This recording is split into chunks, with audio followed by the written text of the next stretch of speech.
You can't She just accepted stand there the and let them Alpha's suffer. rejection, Have you and no the pack mercy went left? silent Their suffering until the is Alpha necessary. King lost control. Mercy is a weakness. The moon hung low, pale and watchful, casting silver light over the jagged cliffs and shadowed valleys that surrounded the pack's fortress.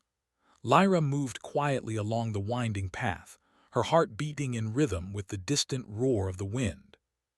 She had returned, carrying hope and courage, though she knew the path ahead was steeped in risk. The pack's fortress stood at the heart of the forest, a massive structure of stone and twisted vines, a monument to strength and legacy. It was a place where whispers carried weight, where loyalty was measured in blood and obedience. And at the center of it all was Kale, the Alpha King, whose power was feared and respected across the lands. Lyra's steps faltered as she reached the massive gates.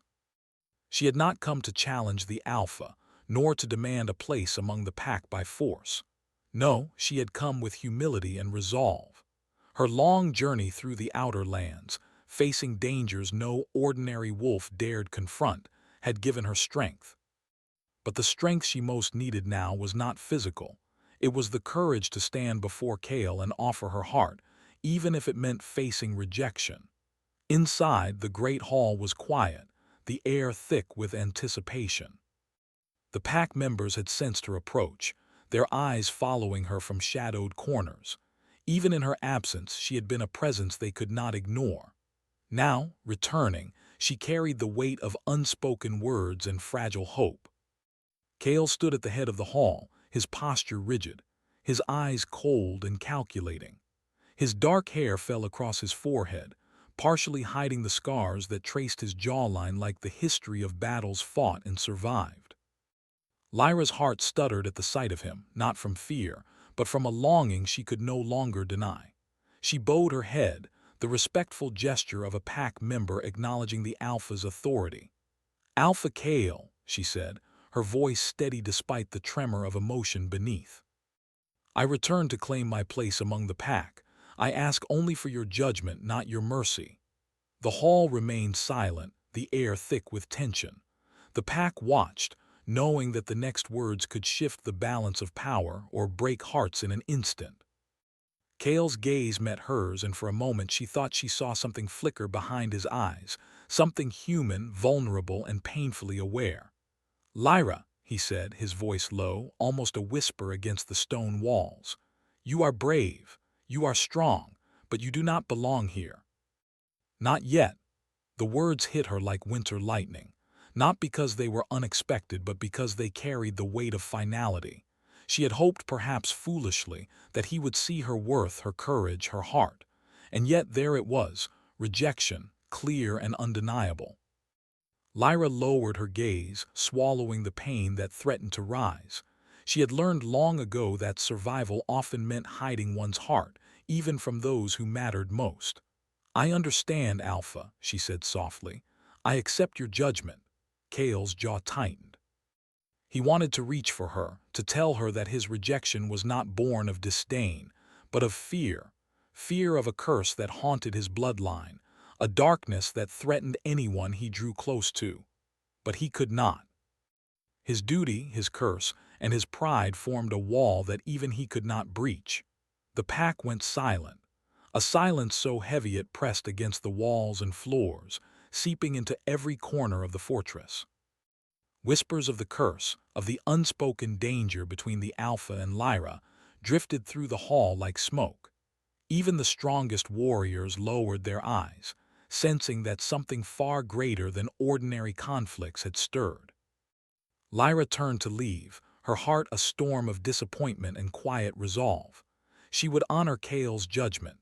She would leave as she had been taught and endure. But as she walked away, the forest seemed to shift around her, the mist growing thicker, curling like fingers that reached for her. Something unseen followed her steps, a shadow that watched and waited. Outside, the night was alive with the sounds of the wilderness, rustling leaves, distant cries of nocturnal beasts, and the whisper of the wind through the trees. Lyra paused, her senses alert. She knew the forest well, yet tonight it felt different, as if the land itself were holding its breath. Meanwhile, within the hall, Kale turned away from the departing figure of Lyra. His hand rested on the hilt of his blade, not for battle, but to steady the storm of emotion he could not show. He hated himself for the way his heart clenched at her rejection, her acceptance of his denial, her quiet dignity.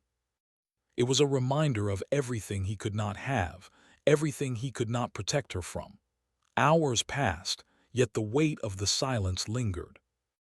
The pack members moved carefully, aware that their alpha's restraint had been tested, aware that something beyond ordinary understanding simmered in the air.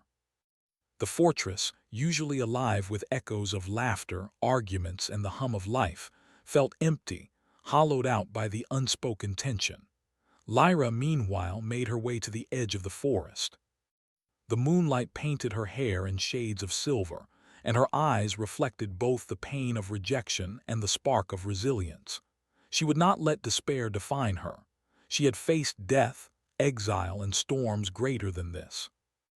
One alpha's denial, no matter how piercing, would not break her spirit. Yet, even as she pressed forward, the shadow in the forest followed. Lyra felt it in the shift of the air, in the subtle rustle of leaves behind her, in the faintest echo of a whisper that seemed to carry through the night. She knew instinctively that her journey was far from over, and that the path ahead would demand courage far beyond the trials she had already faced.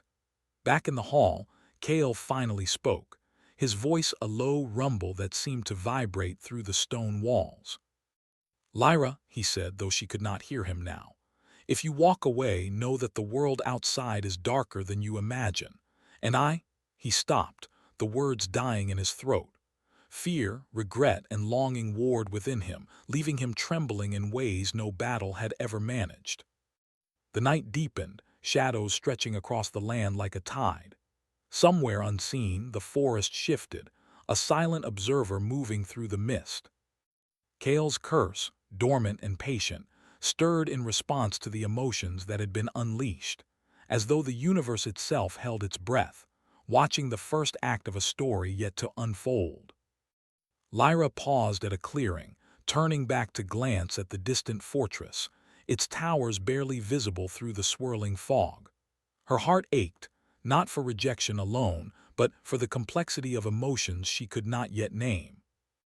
Was it longing or fear, or the quiet hope that someday Kale might see her not as a threat or a liability, but as an equal, a companion, a light against the darkness he bore? A sudden rustle in the underbrush made her spin, her hand reaching for the dagger at her belt. But the shadow revealed itself only briefly, a figure of smoke and light, impossible to define, watching her with eyes that seemed to pierce through the night. She did not run. She did not call out. Something within her recognized that this presence, though enigmatic, was tied to the forces that had brought her back to the fortress, that had tied her fate, however loosely, to the Alpha King. Meanwhile, Kale remained in the hall, alone with the weight of his choices and the echoes of the night. He could not reach for her, could not voice the truth that gnawed at his soul, that his rejection had been a shield, not a denial of affection. And yet, the more he tried to contain it, the more his control slipped, the edges of his power trembling like a storm against the mountains. By the first light of dawn, the forest was still, save for the whisper of wind through the trees. Lyra stood at the edge of the wilderness, torn between leaving and returning, between fear and hope. Kale remained in the fortress, cloaked in duty yet haunted by desire, aware that the events of this night had shifted the balance of the pack, and perhaps of himself forever. And somewhere beyond sight, the shadow moved again, waiting for the moment when the fragile tension would snap, when choices made and hearts denied would collide with forces older and darker than either Lyra or Kale could imagine. For now, the forest held its breath. And the pack went silent, but the night was far from over. The forest woke slowly, drenched in the silver light of a rising moon. Mist curled around the roots of ancient trees, winding like restless spirits. Lyra moved carefully through the underbrush, her senses alert. She had spent the day training in the forest outskirts, learning to sharpen her instincts, her strength, and her connection with the land itself. The rejection from Kale still weighed heavily on her, but she refused to let it define her. Even in denial, she found that part of her heart could not let him go. His image haunted her, tall, dark, commanding, yet with a vulnerability he hid behind the mask of the Alpha King. She did not know why he had rejected her, only that the denial carried a strange weight, almost like a warning. She could sense that beneath his stoic control, a storm raged. At the edge of the forest, a glimmer of light caught her eye. Kale appeared, emerging from the shadows like a figure carved from midnight. He moved with silent authority, the very air seeming to bend around him. Lyra's pulse quickened. She had hoped to avoid him today, to give herself space to heal, but fate had other plans. "Lyra," Kale said, his voice low and controlled, yet carrying an undertone that stirred something deep within her. "You train hard." She nodded, keeping her expression neutral. "I must. If I am to belong, I cannot rely on words alone." Kale's gaze held her for a long moment. He wanted to step closer, to reach for her, but he fought against the urge. His curse, ancient and relentless, would not allow him to draw close without risking harm. He could feel it deep in his blood, a force that demanded control yet threatened to consume him if he let his heart lead. "You are strong," he admitted, his words grudging but honest. "Stronger than I imagined." Lyra's chest tightened. His praise, though simple, struck her like fire. She had not sought recognition, yet hearing it from him ignited both pride and a longing she tried desperately to conceal. "Strength alone does not make a place in the pack," she said softly. "Courage, loyalty, understanding, these matter too." Kale's lips pressed into a thin line. He knew she was right. She had more than strength, she had heart and a resilience that mirrored his own. Yet he could not let himself reach for her. Not now, not ever, if he wished to protect her from the shadow that clung to his bloodline. The forest around them seemed to listen, silent and watchful. Night creatures paused in their movements, sensing the tension between them. There was a pull, subtle and forbidden, a current that drew them closer yet warned them of danger. Lyra could feel it too. Every glance, every small gesture between them was loaded with meaning, yet neither dared to cross the invisible line Kale had drawn. Hours passed and the moon climbed higher, casting its pale glow over the forest floor. Lyra decided to return to the pack's outer camps. She did not notice Kale following, keeping a careful distance. His mind was a battlefield. Each step he took was a test of willpower, every instinct screaming at him to draw her close. But the cost could be too high. He could not risk her life, nor the delicate balance of his pack. As they neared the camp, a sudden commotion broke the quiet. Young wolves had stumbled upon a wounded stag, struggling in a tangle of brambles. Lyra's training kicked in immediately. She dashed forward, her hands steady and sure as she freed the animal from the sharp thorns. Kale watched silently, admiration flickering in his dark eyes. "You always move too quickly," he said when she stepped back, wiping the sweat and dirt from her hands. "You put yourself at risk for everything. You are reckless." "I do what I must," she replied, meeting his gaze without fear. "And I do not regret it." Kale's chest tightened. Her courage was intoxicating, yet it reminded him of his own restraint. If he lost control for even a moment, the consequences could be irreversible. His curse was not just a legend.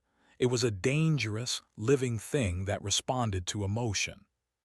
And right now, his emotions were a tempest he could barely contain. Night deepened and the campfires burned low. Lyra found herself unable to rest, her thoughts circling Kale in ways she could not name. She wondered if he wrestled with the same invisible chains, the same longing restrained by fear. A soft breeze carried the scent of pine and earth, and for a moment she imagined reaching for him, letting herself close to the one person who had both rejected and unsettled her heart. Kale, in the shadows, could feel her presence as acutely as she felt his. He had fought against the pull for days, but tonight It seemed almost unbearable. Each heartbeat echoed with desire and dread, each breath a reminder of the line he must not cross.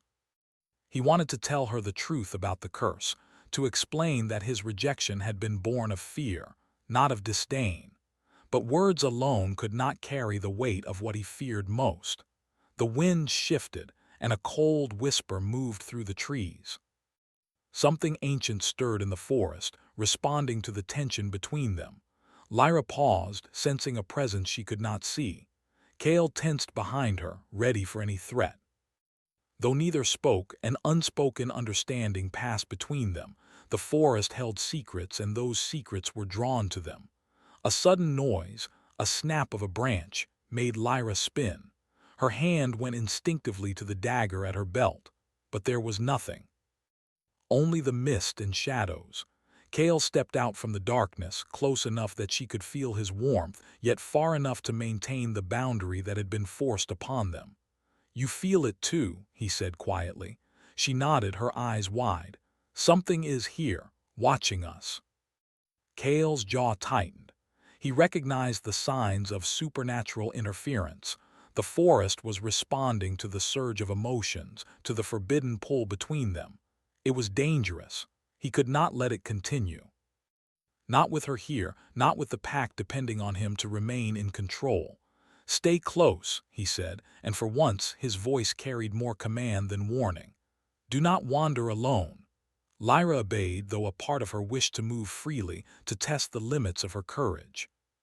But she could see the strain in his posture, the careful restraint in his movements. Something dark and powerful lingered beneath the surface, and she knew he was fighting more than just his own desires. Hours passed in tense quiet.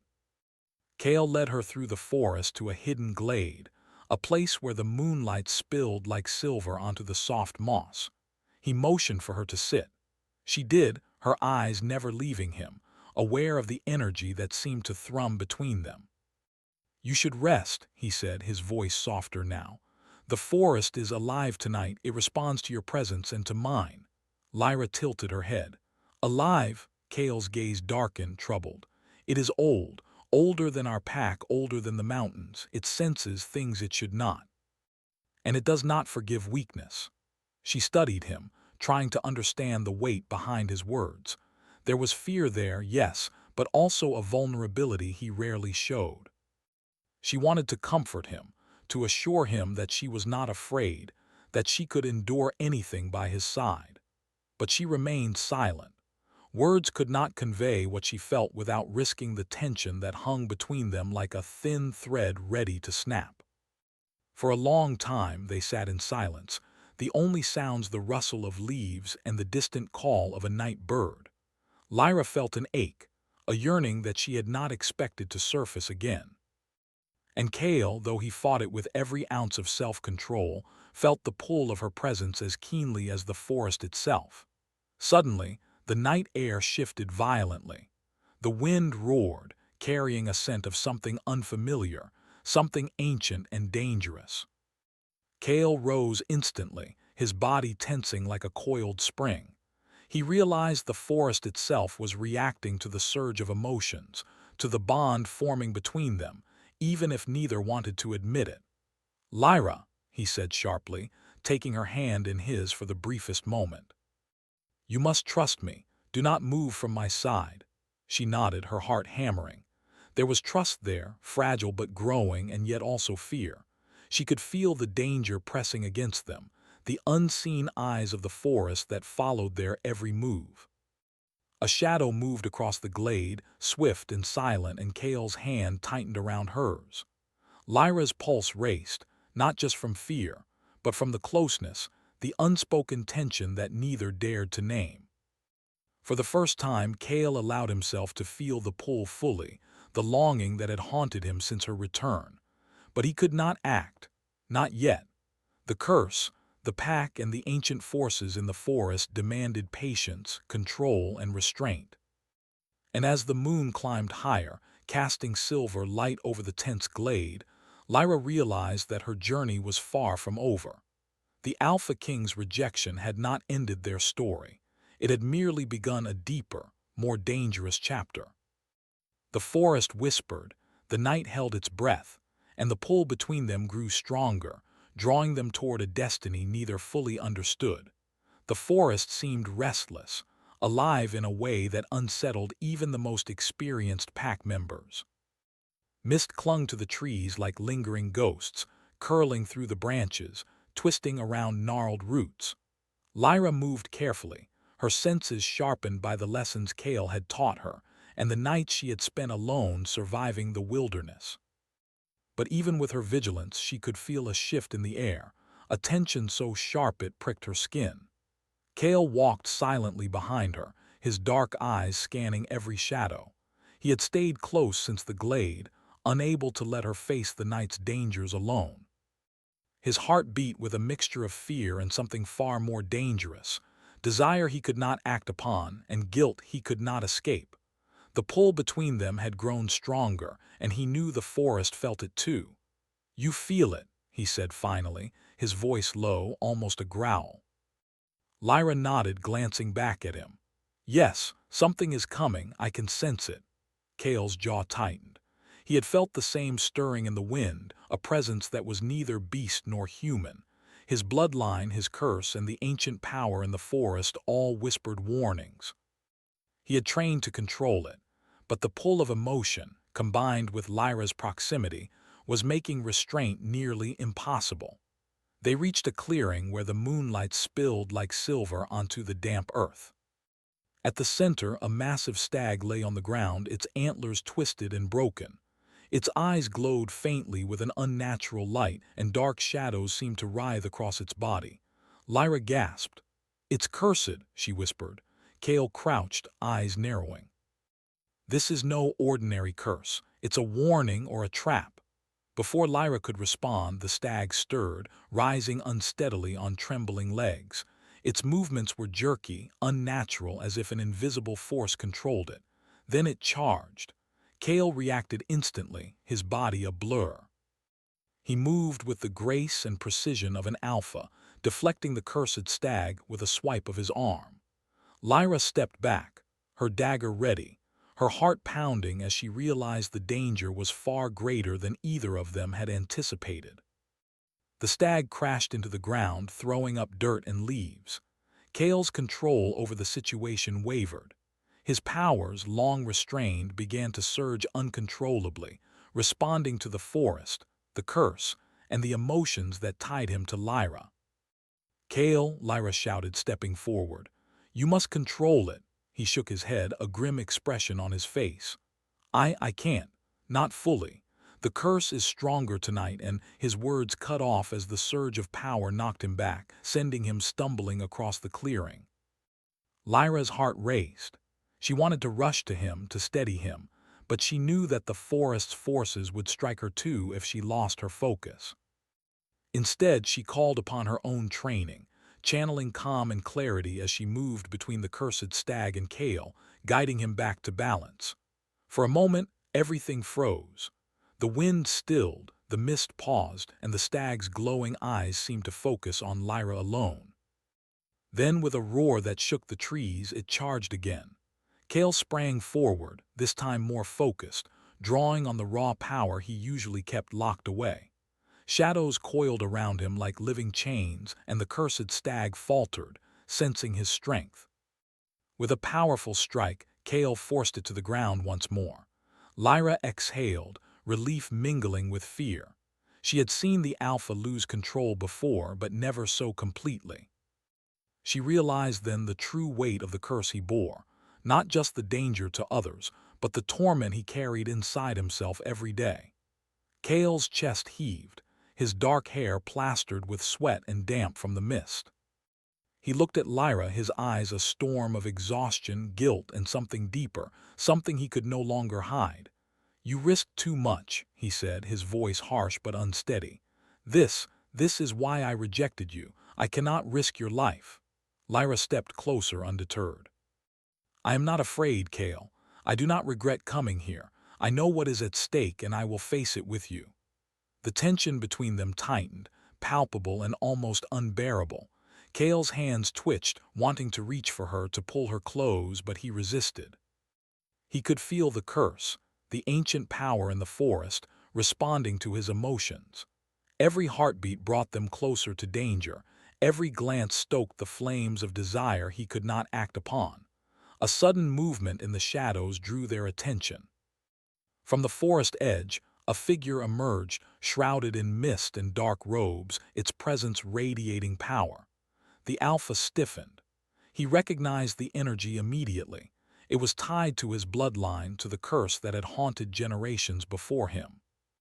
The figure stopped a few paces from them, silent and imposing. "Alpha King," it said, voice like wind through dead trees. "You are losing control. Your emotions awaken forces you cannot command. And yet, the one you denied is here. She is the key you ignore." Kale's eyes narrowed. "What do you want?" "To watch," the figure said, voice cold and unyielding. "To see if you can master yourself or if you will destroy everything you hold dear." Lyra stepped forward, defiance in her stance. "We will not be your pawns," she said, her voice steady. The figure's gaze shifted to her, sharp and penetrating. "You are stronger than I expected, mortal, but strength alone will not save you. The Alpha King's curse is not his alone. It will touch all who are close to him. Be warned." Kale clenched his fists. His body thrummed with uncontrolled energy, shadows moving over his skin like liquid night. He knew the figure spoke truth. The curse could harm Lyra if he lost control. But seeing her standing resolute, fearless, stirred something within him he had long suppressed. Protection, admiration, longing, each emotion a spark that threatened to ignite the storm of his power. "Step back," he said, voice firm though his heart raced. "Do not interfere." Lyra's eyes met his, and for a moment the world seemed to shrink to the space between them. She saw the torment etched in his features, the effort it took for him to hold himself together. And she knew, without words, that he feared her as much as he desired her. Suddenly the ground beneath them trembled. The forest responded violently to Kale's surging energy, roots rising from the soil like serpents, and the mist thickened, curling around them with intent. Even the cursed stag, still on the ground, stirred, sensing the imbalance of power. Kale's control snapped. Shadows erupted from him, dark tendrils of raw energy that twisted and surged into the forest. Lyra felt the pull of it, the danger pressing close. She grabbed his arm, steadying him, and in that moment the world seemed to pause. "Focus," she said, her voice calm but urgent. "You can control it. Breathe." Kale closed his eyes, drawing upon her presence, her courage, her strength. Slowly the storm within him began to settle, though sparks of energy still danced along his skin. The forest, too, seemed to sense the shift, the roots retreating, the mist easing. When he opened his eyes, they were dark and stormy but clear. He looked at Lyra, and in that gaze was gratitude, awe, and a shadow of desire he could not name aloud. "You should not have come," he said quietly, almost to himself. This could have killed you." Lyra shook her head. "And yet we survived together." The Alpha's jaw tightened. He wanted to argue, to claim her strength as a reason to keep her close, yet he resisted. The danger was far from over, and every step forward risked more than just his own life. The curse had tasted freedom tonight, and he could not allow it to claim anyone else. The figure in the shadows had not left. Its presence was a reminder that their trials were far from over. Kale knew that the next challenge would be even greater, that the curse would continue to test him, and that Lyra's courage could either be a blessing or a tragedy. Lyra, feeling the weight of the night, finally allowed herself to speak the thought she had held tightly since the beginning. "Kale, I do not fear the danger. I do not fear the curse. I fear only that you will face it alone, and I cannot stand by and do nothing." Kale looked at her, and for a moment the Alpha King's mask of control slipped. His voice trembled slightly. I cannot promise you safety. Not with me. Not ever." Her hand reached for his, steady and unwavering. "Then promise me this, that you will try. That we will face it together." For the first time, Kale allowed a small, almost imperceptible smile. It was fleeting, fragile, but it carried a promise he could not yet voice. The forest held its breath around them.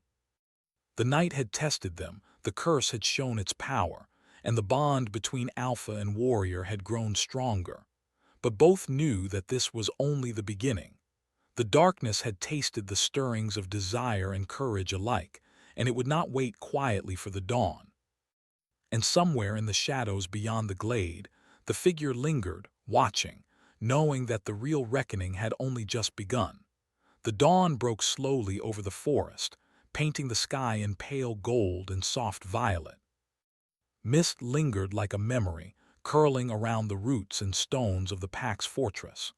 The events of the previous night still hung heavy in the air: the surge of Kale's power, the cursed stag, the shadowy figure that had appeared in the glade. Lyra moved quietly along the forest path, her mind racing. She had seen the Alpha King at the edge of losing control, felt the force of his curse and the raw strength it demanded. Yet she had also seen him fight, struggle, and ultimately regain command, drawing on her courage and her presence. She knew now more than ever that the bond forming between them was not just dangerous, it was essential. Kale appeared at the clearing ahead, emerging from the shadows like a figure carved from night itself. His dark hair fell across his forehead, damp from the mist, and his eyes, though stormy, held a quiet intensity. "You should not have come," he said, voice low yet softer than before. "The forest is dangerous. The curse, it does not forgive mistakes." Lyra stepped closer, undeterred. "I will not stay behind, not while you face it alone. I am stronger because I choose to stand with you, not because you allow it." Kale's lips pressed into a thin line. He wanted to protest, to tell her she was risking too much, but he knew she spoke the truth. Her courage had been the anchor that had steadied him when the shadows of the curse threatened to overwhelm. He could no longer deny the bond that tied them together, not just as Alpha and Warrior, but as two souls intertwined by fate and resilience. The shadowy figure from the night before emerged again, stepping into the clearing with deliberate slowness. Its presence was chilling, yet familiar, as if the forest itself had given it form. "Alpha King," it said, voice like dry leaves, "your control is faltering. The curse will not forgive weakness, and those you cherish are at risk. Choose. Surrender your desires and remain safe, or embrace your power and risk everything." Kale stepped forward, placing himself between the figure and Lyra. His hands flexed, drawing on the raw energy within him, the power he had struggled to master. The shadows around him stirred, bending to his will, but he did not act in anger or fear. He acted with purpose, with clarity, with love that he had hidden for too long. "I will not surrender," Kale said, his voice steady, though edged with the weight of responsibility. "I will face the curse, but I will not do it alone." Lyra moved beside him, placing her hand over his. The connection was immediate, grounding, a silent promise that whatever happened, they would face it together. The forest seemed to respond to their unity, the mist thinning and the air calming as if acknowledging their strength. The shadow figure hesitated, then raised its hands.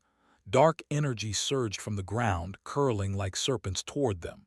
Kale's own power flared in response, a storm of shadows and light weaving around him. Lyra felt the energy too, but instead of fear, she felt determination. She focused on her training, her strength, and the trust she had placed in Kale. Together, their bond created a shield, a pulse of energy that pushed back against the darkness. The shadow figure's form wavered, its eyes narrowing. "So be it," it said, voice fading. "The test is not over, the forest watches, the curse is patient, but know this, your choices tonight will echo for generations." With that, it disappeared, dissolving into the mist. The clearing fell silent. Kale lowered his hands, the shadows retracting, leaving only the soft glow of dawn and the gentle rustle of leaves. He looked at Lyra, exhaustion and relief etched across his features. "You were incredible," he said quietly. "I could not have done this without you." Lyra shook her head, smiling faintly. "You are strong enough on your own, but you allowed me to stand with you. That is what makes you a true alpha."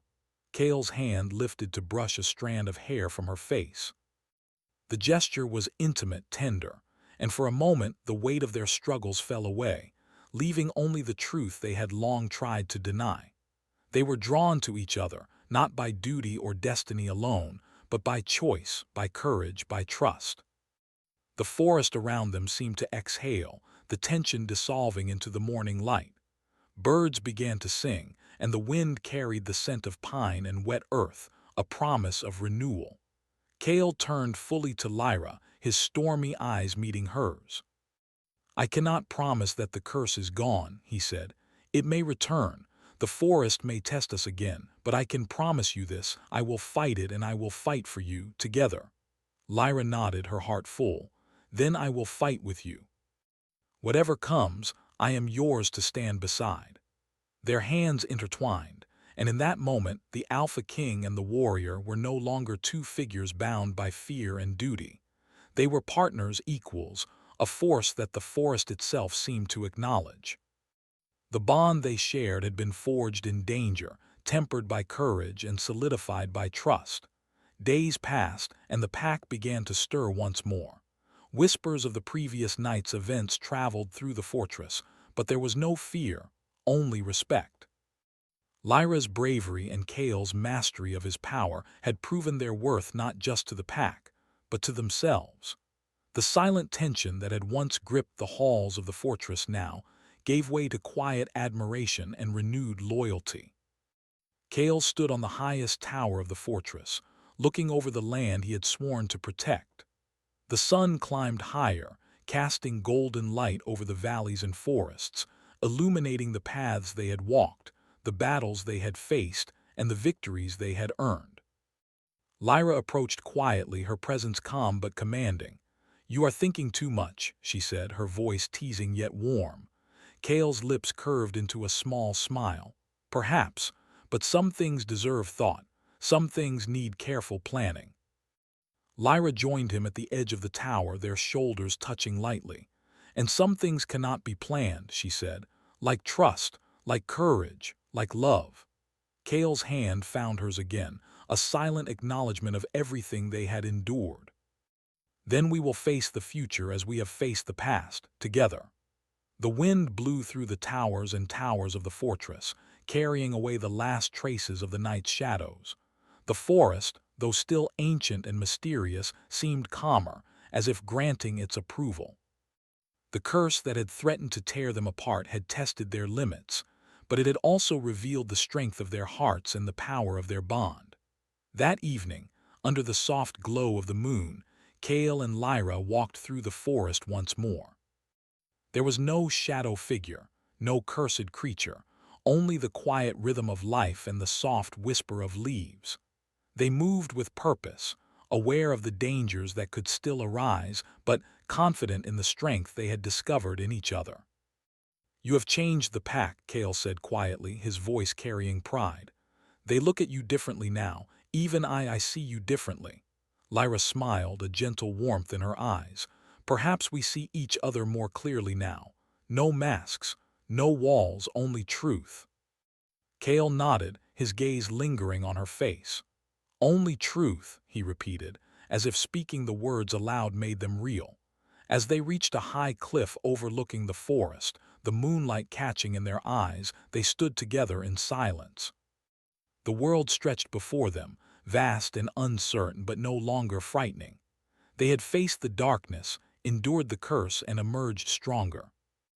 And in each other they had found something neither had expected: trust, respect, and the quiet, unshakable certainty of companionship. "Whatever comes," Lyra whispered, "we face it together, always." Kale's hand found hers, fingers entwining with a strength that matched his resolve. "Always," he echoed. The forest whispered around them, ancient and eternal, and for the first time, Kale allowed himself to believe that the storm within him could be tempered, not by denial, not by fear, but by the courage of one who stood beside him without hesitation. Lyra had proven that love could exist even in a world of shadows, curses, and trials, and in that realization, Kale found something he had long thought impossible: hope. The night deepened, but it was no longer a night of fear. It was a night of renewal, of promise, of quiet victories and hearts intertwined. And as the moon rose high above the forest, casting its silver light across the land, Kale and Lyra stood together, not as alpha and warrior, not as cursed and wary, but as equals bound by courage, trust, and a love that had survived the storm. The darkness had tested them, the forest had watched, and the curse had threatened. Yet in the end, it was their choice, their bond, and their courage that prevailed. And though the future remained uncertain, one truth was clear. Together they could face whatever came, and nothing, not curse, not shadow, not fear, could break the bond they had forged in the heart of the storm.